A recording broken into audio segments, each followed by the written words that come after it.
Mga kapatid, babasahin po natin ang paksa ng ating leksyon. Binuhay ni Jesus si Lazaro sa Bitanya. Unang bahagi. Merong lalaki na may sakit na ang pangalan ay Lazaro na taga Bitanya na nasa Hudiya. Kasama niyang naninirahan sa nayon ang mga kapatid niyang sina Maria at Marta. Si Maria na tinutukoy ay hindi ang ina ni Jesus, kundi ang Maria na nagbuhos ng pabango at nagpunas ng kanyang buhok sa mga paa ni Jesus. Nagpadala ang magkapatid ng mensahe kay Kristo tungkol sa kalagayan ni Lazaro. Dumako tayo sa unang bilang, mga kapatid. Ano ang mensahe na ipinadala ng magkapatid na Maria at Martha kay Jesus tungkol kay Lazaro? Ang sagot, Panginoon, siya na iyong minamahal ay may sakit. Sa kasunod na bilang, nang marinig ito ni Jesus, ano ang kanyang sinabi sa naghatid ng mensahe sa kanya? Ang sagot, ang sakit na ito ay hindi mauuwi sa kamatayan. Sa halip, ito ay para sa kalwalhatian ng Diyos. Nang sa gayon ay luwalhatiin ang anak ng Diyos sa pamamagitan nito.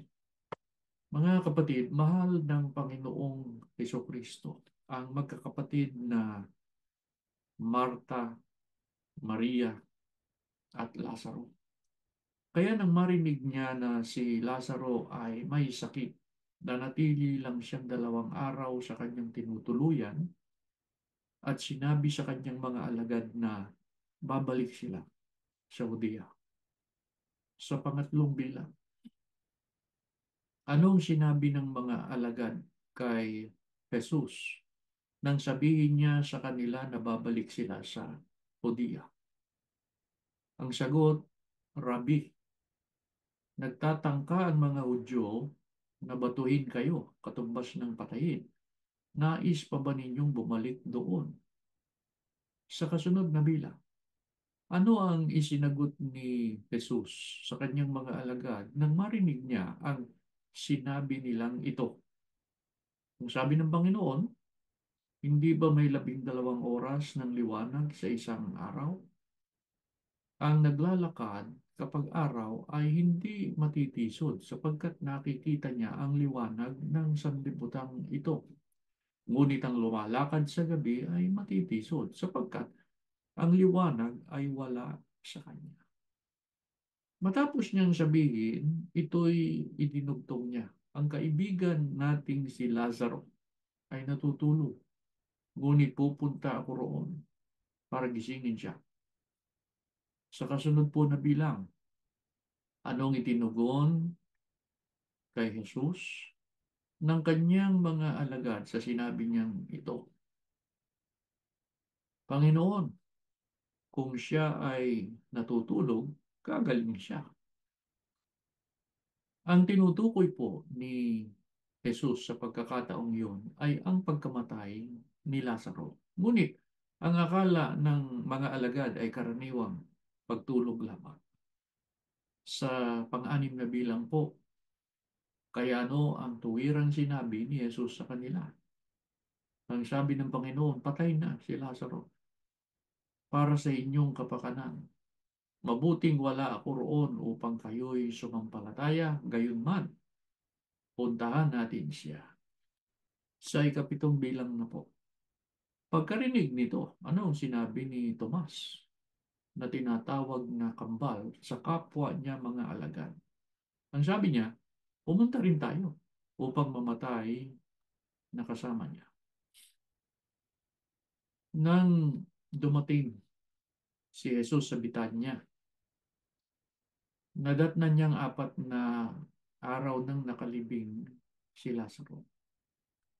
Malapit ang Bitanya sa Jerusalem, Mga 3 kilometro ang layo. Maraming Hudyo ang pumunta kina Maria, kina Marta, para aliwin sila dahil sa kanilang kapatid. Namatayan sila. Nang marinig ni Marta na paparating si Jesus, sinalubong niya siya. Habang si Maria naman ay naiwan sa bahay. Sa 8 bilang na po. Anong sinabi ni Marta kay Jesus pagkakita niya sa kanya? Ang sabi niya, Panginoon, kung narito ka lang, hindi po sana namatay ang aking kapatid. Ngunit ngayon, alam kong anumang hilingin mo sa Diyos ay ibibigay niya sa iyo. Sa 9 bilang, anong sinabi ni Jesus kay Marta pagkarinig sa sinabi niyang ito? Ang sabi ng Panginoon, mabubuhay muli ang iyong kapatid. Sa 10 bilang na po. Ano ang itinugon ni Marta sa sinabing ito ni Jesus sa kanya? Sabi ni Marta, alam kong mabubuhay siyang muli sa pagkabuhay sa huling araw. Sa kasunod na bilang, ano ang katotohanang inihayag ni Jesus nang marinig niya ang sinabing ito ni Marta? Ang sabi ng Panginoon, ako ang muling pagkabuhay at ang buhay. Ang mga sumasampalataya sa akin ay mabubuhay kahit na siya'y mamatay. At sino mang nabubuhay at sumasampalataya sa akin ay hindi mamamatay kailanman. Naniniwala ka ba rito? Sa kasunod na bilang, anong itinugon ni Marta sa ipinahayag na ito ni Jesus at sa itinanong sa kanya? Ang sagot ni Marta, opo, Panginoon.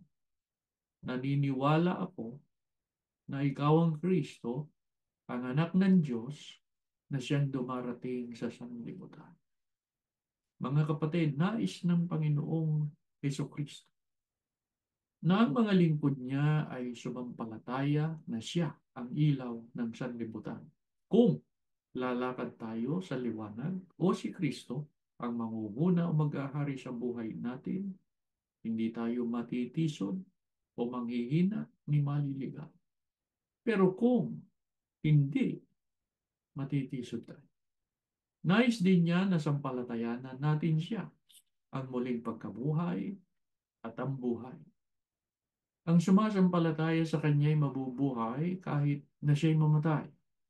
At sino mang nabubuhay at sumasampalataya sa kanya ay hindi mamamatay kailanman, kundi mabubuhay magpakailan. Pag-aaralan po natin sa susunod na pagtitipon natin ang karugtong ng leksyong ito tungkol kay Lazaro. Yan ang ating leksyon. Basahin natin muli ang paksa. Binuhay ni Jesus si Lazaro sa Bitanya, unang bahagi. Tumayo po kayo, tayo muna. Panginoon namin Diyos, salamat po sa iyong pagtuturo, pangangaral sa amin sa pamamagitan ng iyong mga katotohanan. Patuloy mo po na pagpalain kaming magkakapatid, lalo kaming maging marunong sa iyong mga salita at sa iyong mga katotohanan. At dito namin laging ibatay ang aming buhay, ang aming pagpapasya habang naglalakbay kami sa mundong ito.